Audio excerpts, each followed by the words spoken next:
নমস্কার সকলকে, আমি অর্পিতা অপুর হেসেলের দ্বিতীয় ব্লগে আপনাদের সকলকে জানাই স্বাগত। আশা করছি সকলেই ভালো আছেন, সুস্থ আছেন।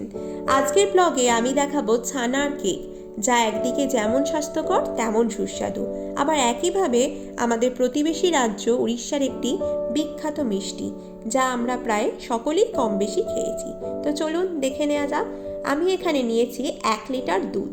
এই 1 লিটার দুধকে ভালোভাবে জাল দেবার পর 4 চামচ মতন ভিনিগার দিয়ে আমি দুধ থেকে ছানা কাটিয়ে নিয়েছি।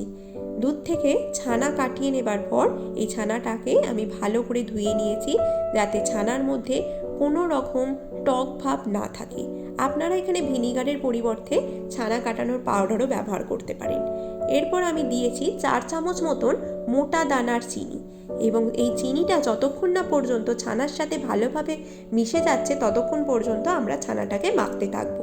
চিনিটা ছানার সাথে মিশে যাওয়ার পর আমি ছানার মধ্যে দিয়েছি ছোট ছোট টুকরো টুকরো করে রাখা কাজু, কিশমিশ, ছোট এলাচ, আর তার সাথে আমি দিয়েছি 2 চামচ মতন সুজি, আর দিয়েছি স্বাদ মতন 1 চিমটে নুন, আর তার সাথে দিয়েছি 1 চামচ মতন দেশি ঘি।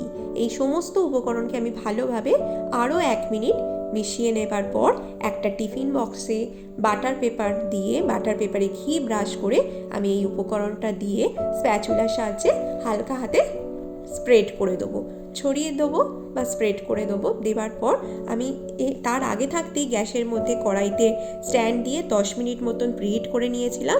এরপর এই মিশ্রণটা দিয়ে 20 থেকে 25 মিনিট মতন বেক করে নেব।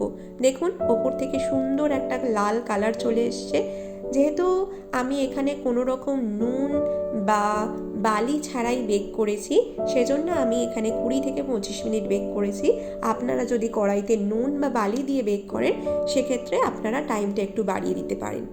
আর দেখুন, আর অথবা টাইমটা একটু 5 মিনিট কমাতেও পারেন, কারণ আমি যেহেতু একটু লাল আর একটু পোড়া পোড়া পছন্দ করি, সেজন্য আমি 5 মিনিট বেশি টাইম দিয়েছি।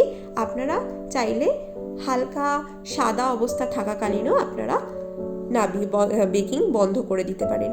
দেখুন, খুব সুন্দর একটা টেক্সচার এসছে।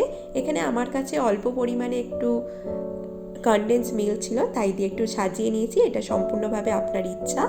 আপনার যদি আজকের রেসিপিটা ভালো লেগে থাকে, প্লিজ কমেন্ট করে জানান। Thank you.